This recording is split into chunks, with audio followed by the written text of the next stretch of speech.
This Jeep is so close to being done, I can almost feel it. Soon enough.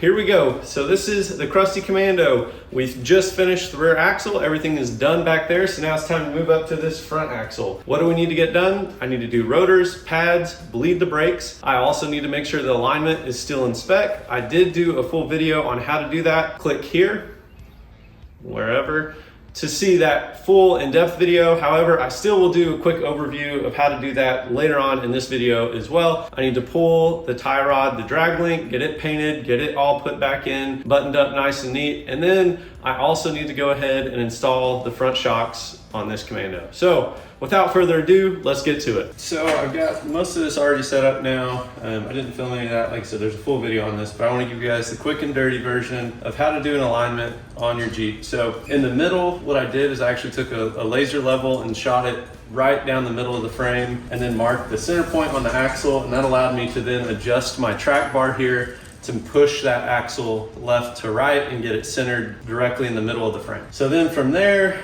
I then moved on, took the wheels and tires off. I went ahead and used a trusty tape measure, and I took some common points from the axle, some common points on the frame on both sides, to then get the axle centered, you know, front to back, so that it's actually perpendicular to the frame, the way it should be, equal on both sides. Then what I did from there is I took my angle finder, I put it up here on my ball joints to check the caster. I'm sitting at about 5 to 6 degrees back, so it's like 5.5 degrees. They say on the lifted vehicles, that's about right. You want between 5 and 7 degrees caster on these, so that's looking pretty good. And to change that, I just adjusted the relation of the upper link to the lower link, and that kind of pulled that pinion, or the ball joints, to where I wanted it for the caster. So then the last piece of the alignment, I want to go ahead and check toe. So I have these brackets here. You get these nice and leveled out. You take your tape measure, and I run it from one side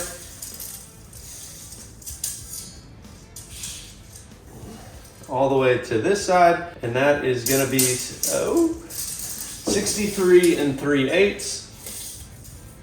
And then I did the back side, and then that's 63.5. So I'm about 1/8 of an inch towed in, which is what you want to be on these as well. So that should be all set to go. So I have toe, I have caster set. The only other piece that would be left is to make sure that my steering wheel is straight and centered. And so to do that, we'll actually just go ahead and adjust the tie rod there, push it in and out until the tires are straight and aligned with the steering wheel when it's also pointed straight. So there you go. To the other videos I've done, the one that was solving death wobble, we talked a little bit about alignment in there. And then also one of the steering videos I did earlier in this build process, I talked alignment there. So hopefully that gives you a good idea. Now let's go ahead and move on to pulling the tie rod and the drag link so I can get it painted to get ready to be reinstalled. We'll do the brakes, the shocks, and then bleed the brakes, and this thing should be ready to go for its first test drive.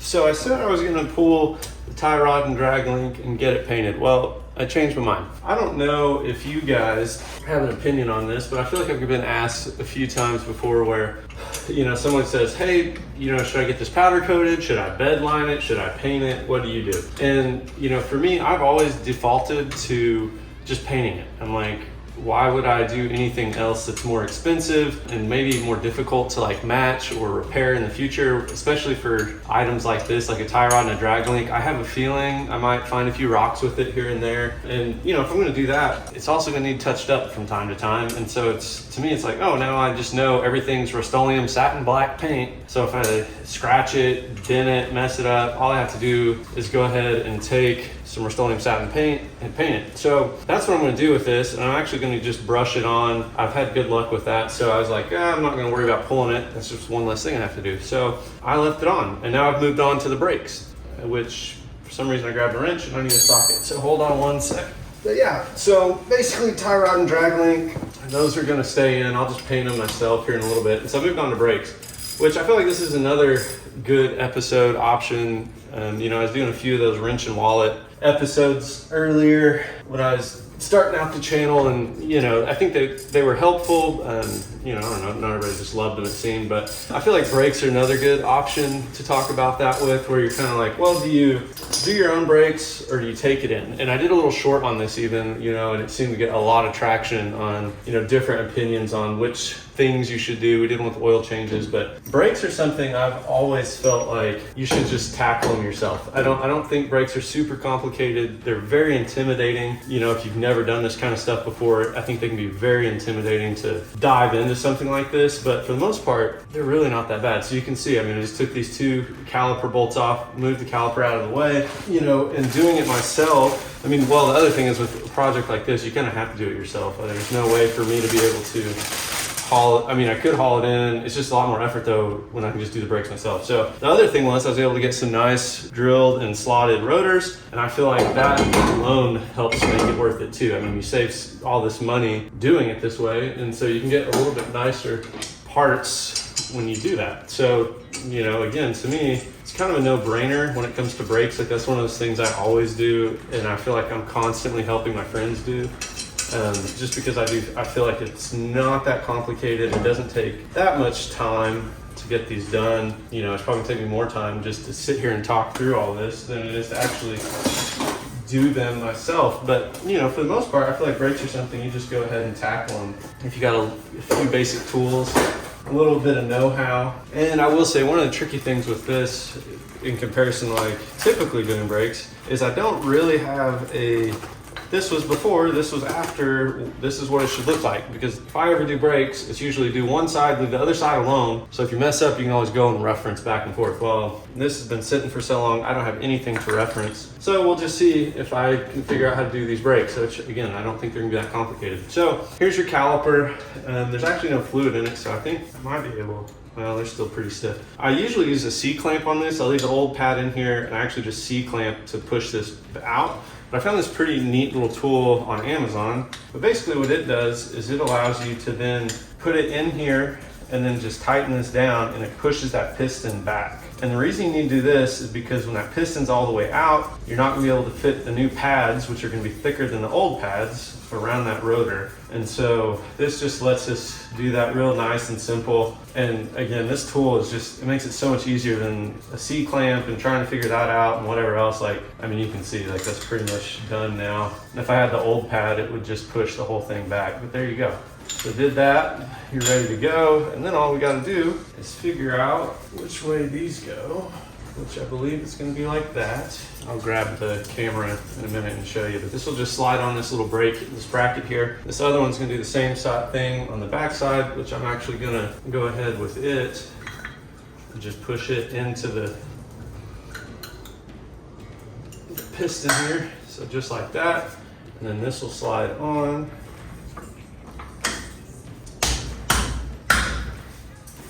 Okay, so here we go. Let's grab this and move it over. Ooh.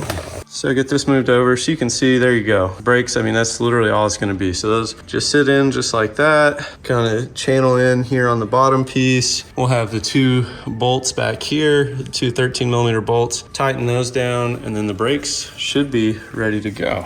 But yeah, so that's it. Like you said, I mean, you saw, it looks, I just glanced at the camera. It's taken me 8 minutes. I've been talking through this whole thing, and I've pretty much got the brakes all but done. So again, to me, it's almost a no-brainer to go ahead and do the brakes yourself, especially when they're this easy. So then these 2 bolts, like I said, 13mm bolts, just go right here in the back, get those tightened down, and we should be ready to go. So now the other piece of all of this, you know, that maybe we can talk about is I also installed these wheel spacers here.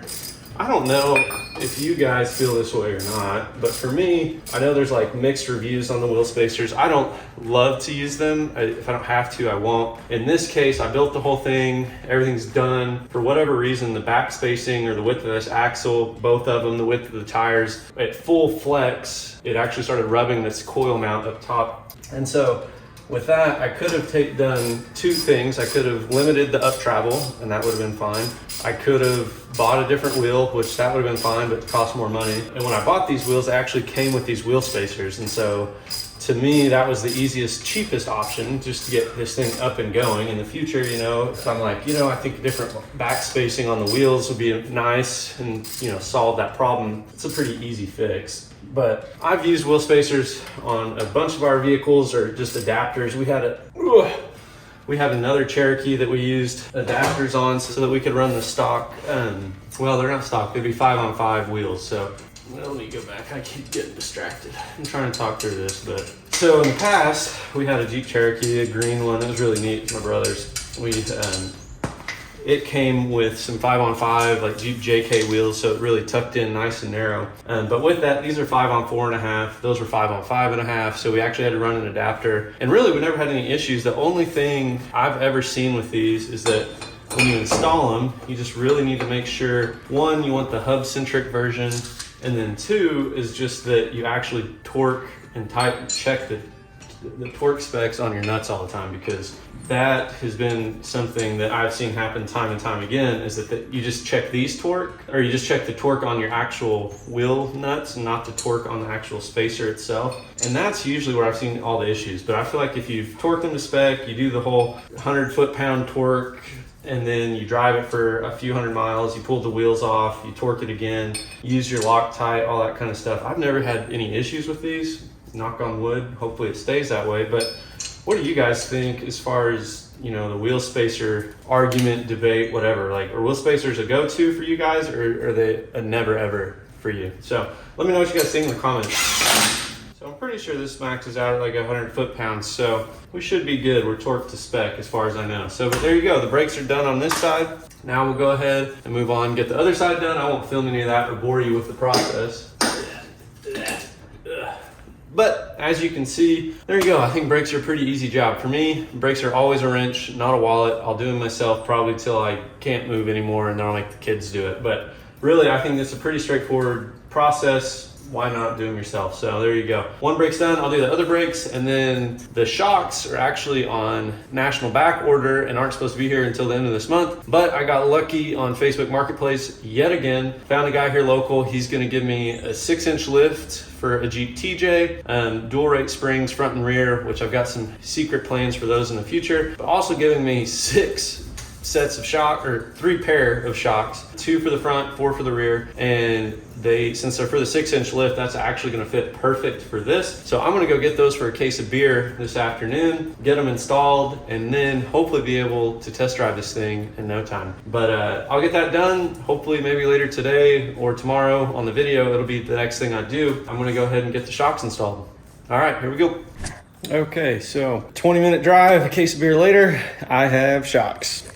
Let's see, there we go. Well, these are the ones I'm going to use. These are just extras that came with it, but there we go. So hopefully these will work. They're for a 6.5-inch lift on a Jeep TJ. I have actual new shocks ordered as well, but I figured for a case of beer, can't go wrong. It also came with some springs I have some plans for, and it looks like we're sitting right at about 11.5 inches of travel. So that should work out just about perfect for the setup on Crusty. Can't remember the numbers that I have, but I'm thinking it's gonna be something like 4 up, 7 down, somewhere in there, something like that. So here we go. And you can see this is what it's gonna look like when it's all finished and installed. These were the shock towers I did. I've just gotta drill a hole right up in here, and then the shocks will actually be mounted just like that. So I think that's gonna turn out pretty nice, look pretty stinking good the way it is. So without further ado, let's get those holes drilled and show you what it looks like at the final install. And we're back. So you can see, got the hole drilled. Everything is, here, let's just show you. Got the hole drilled, so this will come right up through the top. I'll tighten this bolt down, secure it into place. Just peeks through nice and neat right there. From the bottom, looks pretty good. Everything all mounted up. The brakes, went ahead and actually pulled out the torque wrench for these. Got the spacers torqued up. All of that's done. So now let's go ahead and get this driver's side tire back on Crusty, and then I'll move on to the passenger side and finish that up. So here we go. Now we've got shocks done. Everything's done, actually. Yeah, everything's done. I'm so excited. All that's left now is I've got to take care of the brakes. And so for that, I thought I'd give you a quick rundown of how I do the brakes. I'm typically a one-man show, so right now there's nobody around.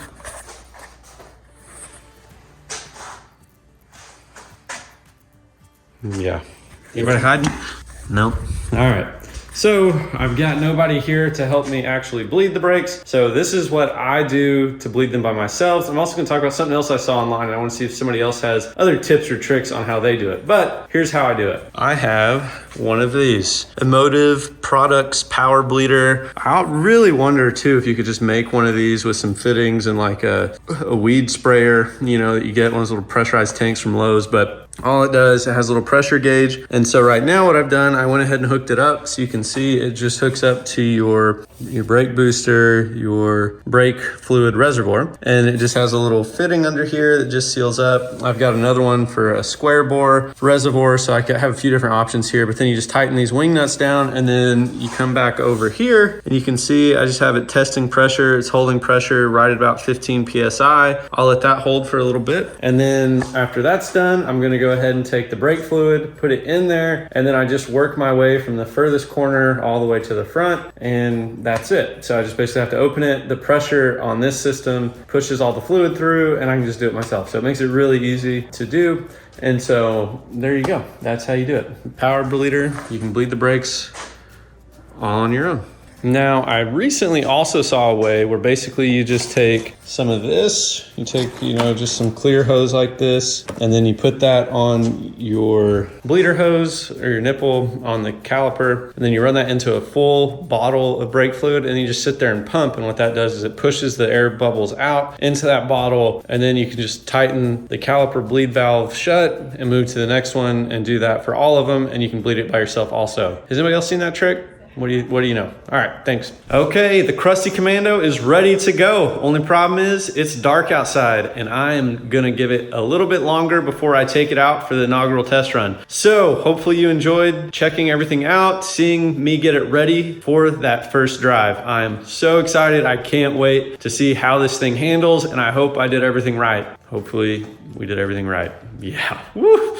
A little bit scary, but guys, hang around, like, subscribe, leave some comments about what you want to see upcoming for projects on Crusty. And until next time, thanks guys.